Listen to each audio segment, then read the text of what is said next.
Going back to what you said about love, one thing I've realized, and I think I saw a picture about this where they're saying as you get older, your heart gets smaller and colder because the love that you have when you're a child is unconditional. Yeah. And then as you get older, but through the wahala that you've gone through, problems and everything, you start saying, Life beats it out do you of see you, what I mean? man.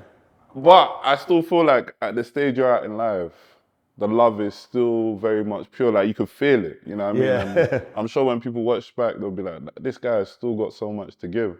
How do you maintain the love that you have for people? You know what? How do I maintain the love I have for people?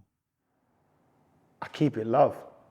No matter what someone else is, keep it you. I keep it positive, motivational, energetic, love, spreading energy. I keep it like that. If I come around you in a room, I suss the room might be a bit negative. I have to input some positive in it. I have to input some love in it. I have to give you a change of perspective so you can then go out and change it more. It's just teach one, each one teach one. I'm like that. Each one teach one. Let me teach you to be a bit positive, my brother. Because you see that negative thing, it's always available. But the same way negative is available, positive is available. I believe in spreading love.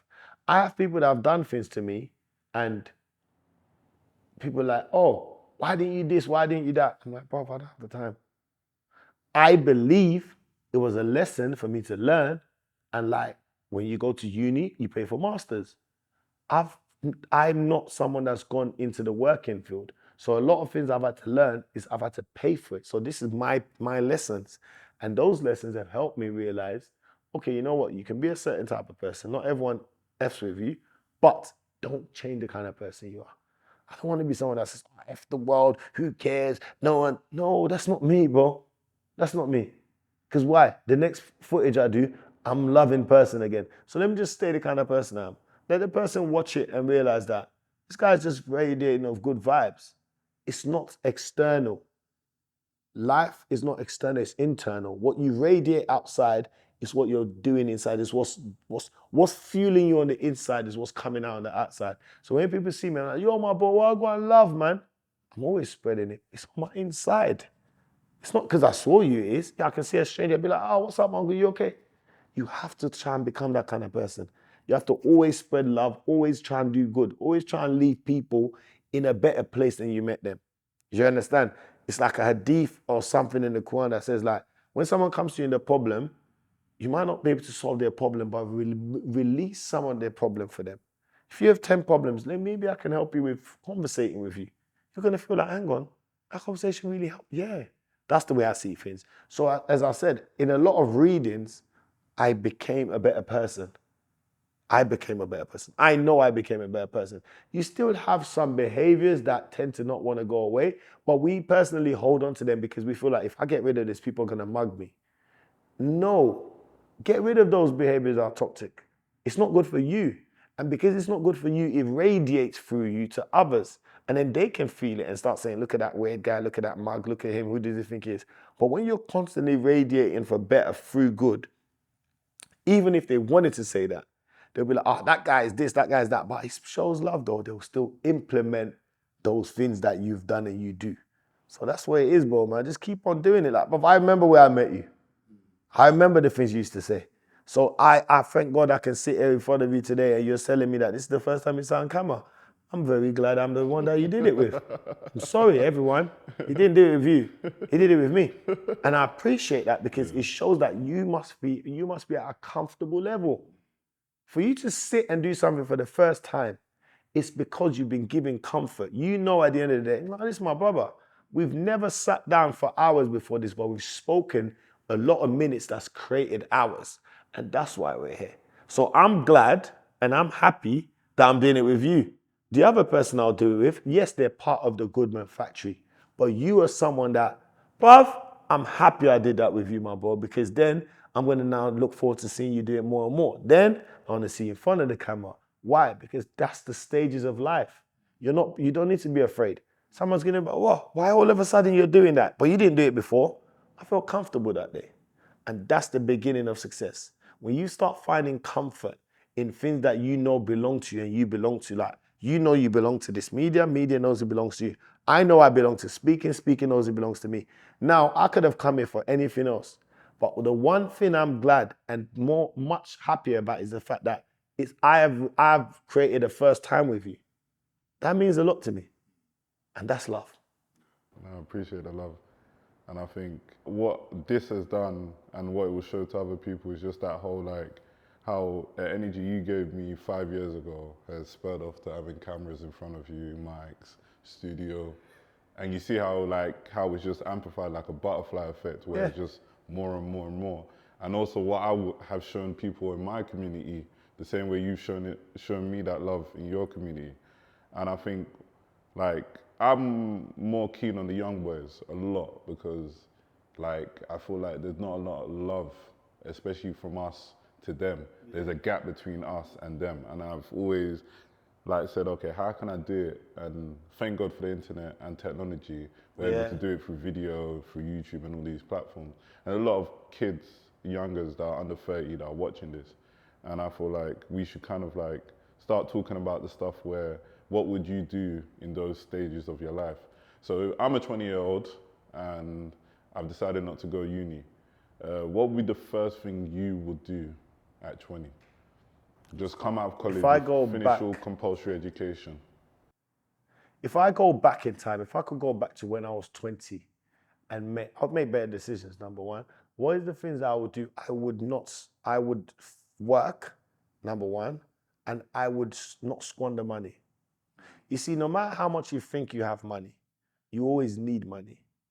No matter how rich a man is, a man always needs money. You always need more. So the more you can save is the more you need. Don't buy things just for buying them sake. Buy them because you need them, right? You need something, you buy it. There's nothing wrong with that. 20 years old, you should have a job or you should be working. There's no reason why somebody that's young, fit, able, healthy, can speak, can walk, can talk, why are you not working? What are you doing? You're wasting time. No one said you need to know what you want to do with life. At least be making money to the point where you're able to invest in your responsibility because you are a man and you're going to need to be very responsible soon. So the most important thing is, yeah, cool. You don't want to go on, you don't know what you want to do in life yet. At least make money because as a man, the number one thing majority of people need you to be is responsible. You must be a man and say, I want to do this. I'm going to take out £10 from my pocket and I'm going to go and do that thing. A man should not tell you, a man that's physically able should not tell you, I can't do that thing. Then you should go and work. That's why we need to start from young. We started working at a later age. Well, me, I'm unemployable. I'm a thoroughbred entrepreneur. A thoroughbred. We can work together, but thoroughbred, like my blood, my life, everything. So I would not tell someone, go and waste your time. I never said go and build a business. I said go and work.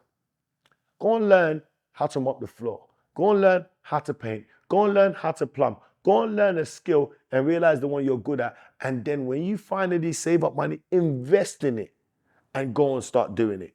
And how do you do it? You constantly go out every day looking for clients. You can do a part-time job while you're trying to build your own. When your own builds, you keep on doing it. And when you do it, you have to also now do it until you can't do it no more. If you can do 5 bookings a day and you can do them, do 5 bookings a day. Try and push it to 6. When you realize that you've got 8 bookings and you can't do it no more, give somebody your 6 and you do your 3. Why? So that person is working and making enough money for them and for you. You're not adding value. Don't give them 3 and you still do 6.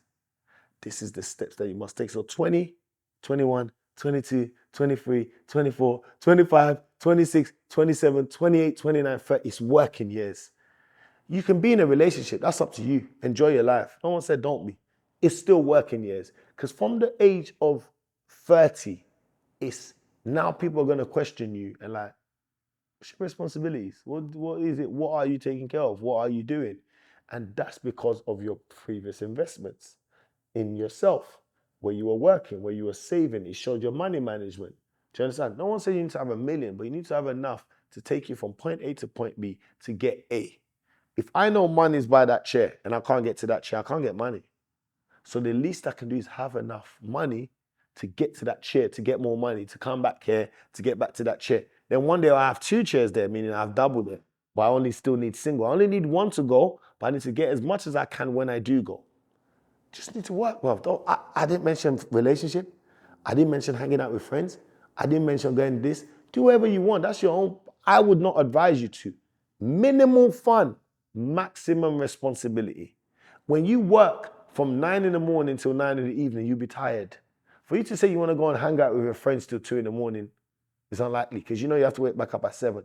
When you do that 6 days a week and someone is giving you, let's say, even £80 a day, 6 days a week, and you know that Sunday I want to rest, you wake up, you do your prayer, you do your tidying up, you've now become a responsible person. That way, if you keep that up for a few years, you become that person. People stop looking for you because you become responsible. They don't want you to be responsible sometimes. They want you to be irresponsible, but because you've proved responsibility, they try to stay away from you. Now you're on your own. You need to learn how to be alone. A lot of people are afraid of being alone. Learn how to be alone. Alone, the person that's alone in their thoughts is the person that can be alone in the world. So you don't need 50 people to move with you. You learn how to move by yourself. You learn how to apply yourself. You learn how to grow yourself. These are the things you need. These are the qualities. Learn how to speak. Learn how to have a good attitude. Learn how to progress. Learn how to communicate. Learn how to aid. Learn how to work. Learn how to volunteer. Learn how to persevere. Learn about faith. Learn about reading. Learn about all faiths. Don't be a man that just says, I only want to read that kind of stuff. No, read about other things. You might meet someone one day that likes the snow. And you'd be like, oh, did you know the snow's this? If you can answer that question, that might be your opportunity to a better life. Oh, I didn't know you were into such. I'm not. I just read it thinking that one opportunity will come one day. So that's what it is, bro. Just keep on betting with yourself at that age, bro. There's nothing more 20 years old, 16, 20s. I got nephews. I got nephews that age. I got nieces that age. Just keep betting with yourself, man. I tell them all the time, I'm the serious uncle.